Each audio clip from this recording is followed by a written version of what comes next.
the HIV/AIDS epidemic of the early 80s. It didn't have a name. Nobody knew what it was. We just knew that people were just dropping like flies from having this unknown disease and or infection or virus. They didn't know.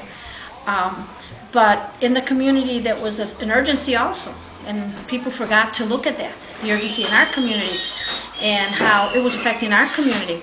So the PRCC, being as proactive as it is with all community issues, volunteers came together and created Vida Sida to have a place for people to come in and get information.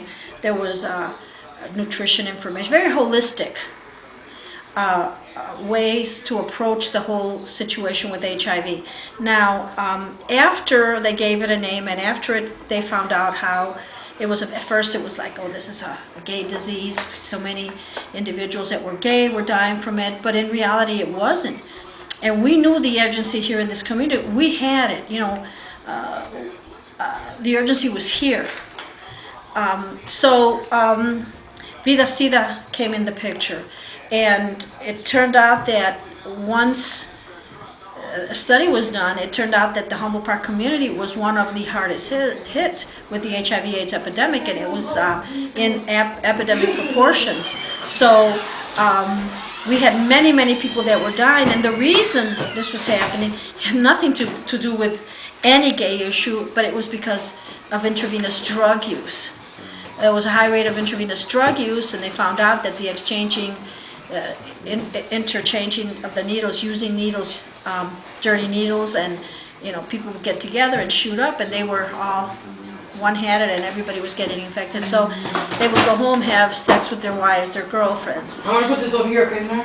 Yeah, and so this is how Vida Sida had established its roots here in this community because of that. Eventually, it created to do the work that needed to be done around HIV and AIDS to the point where we're at today. And it's been 23 years of community service, community intervention, community outreach. I mean, our work is endless and limitless. And I think that everybody that's involved with Vida Sida is very proud of the work that is done here. And the community is very receptive to what we do here. Do you believe that because of our cultural differences or the way we look at gays, lesbians, and all that, do you think that that's why we have higher rates in like Latino, Hispanic communities as opposed to like Afro-American and white communities? In terms of HIV?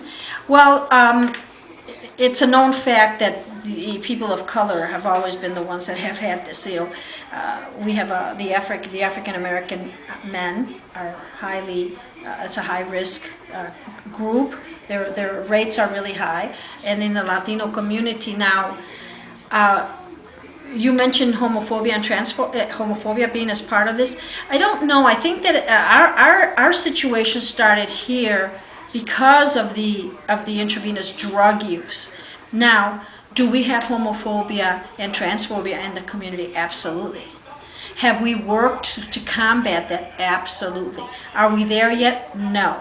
But we've made a dent, and people here know the work that we do and respect the work that we do. And I think that nowadays, coming out and saying, you know, I'm gay, I'm lesbian, you know, I'm transgender, is I don't know what other word to use other than it's become easier than in my time. You know, it was a whole different time then. People, you know, at that time people were just afraid to say that, you know, that they were gay or lesbian or whatnot because the stigma that went with it, the stigma for the family, not so much for yourself. And there is still some stigma, but I think it's more acceptable now to be able to say, hey, I'm gay, I'm lesbian, you know.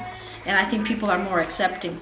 I think that in our culture, and I can only speak for the Puerto Rican people because I'm Puerto Rican, we have a tendency of not really, it's more of fear. It's more of not having the knowledge of, and that's fear, and not understanding it completely. And so they become like, oh my God, and they take the responsibility of saying, oh, my son is gay or my daughter is a lesbian. That means I did something wrong. What did I do? What did I do to make my child gay? And it becomes a question of the machismo as a man, a father. Oh my God, I couldn't have fathered a gay baby or a lesbian daughter. It becomes, and it's easier for a Latino father to accept a lesbian daughter than it is to accept their son. Because wow, that's big. And with many cultures, the males are the one dominant force. It's never the women. We don't get as much credit, which we should, but it's never been in historically. That's the way it's been. Right. And in what ways do you guys welcome everyone that comes here, like to be tested, to live in your residency house? Because I understand you guys have Yes. residency house.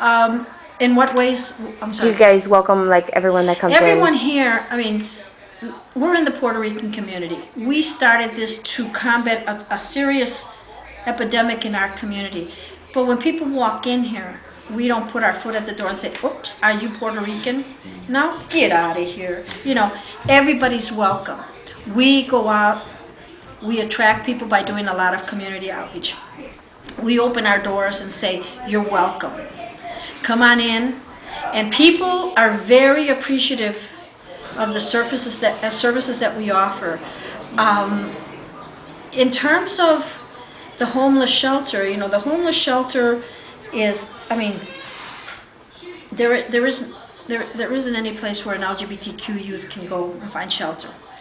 We're the only ones in the Midwest that have been able to put a program such as El Rescate out on the table. Youth, there's a lot of homeless LGBTQ youth in the Chicagoland area, everywhere. I believe that El Rescate is the first one in the Midwest, LGBTQ shelter in the Midwest, and I think it's the second one in the United States. So there's your answer. And to be able to deal with that amount of homelessness amongst youth, it's a big problem. It's a citywide problem.